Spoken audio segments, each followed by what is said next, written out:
So I've checked into the Westin in Qingdao, and this is the hotel room. It's an executive room on the 22nd floor. So when you come in, there's a place to put your luggage. Wardrobes here, and one of the things that I saw when I opened it up, it's got a safe and everything in. And the usual ironing board. I'm here for a business trip, so that's pretty good, but it also has these. I've never seen that before, and I assume it's about fire safety.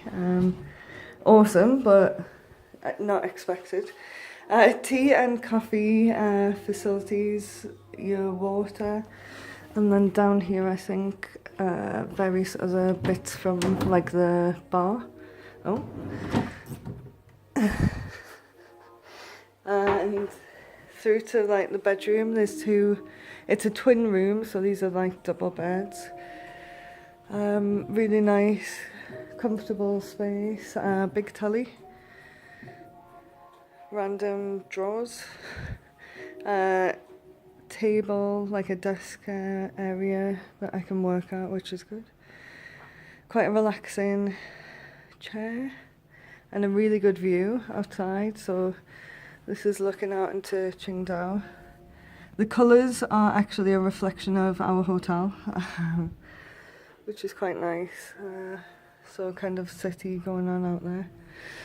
Then through the bedroom into the bathroom. So we've got a bathtub, robe again.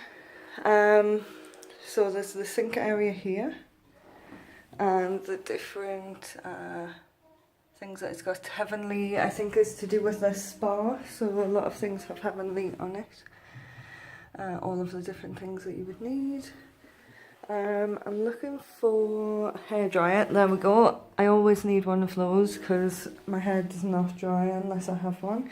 Toilet here, and if you slide this door along, shower in this area.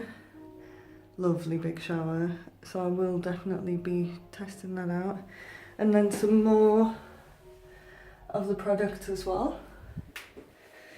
So very comfortable, nice. When you kind of have membership with this group, you do tend to get like nice rooms, and I think the company that I work for do have membership because we have to travel quite frequently, the whole group of us, so I think that's why we do quite well with this. So this is the Westin in Qingdao, China.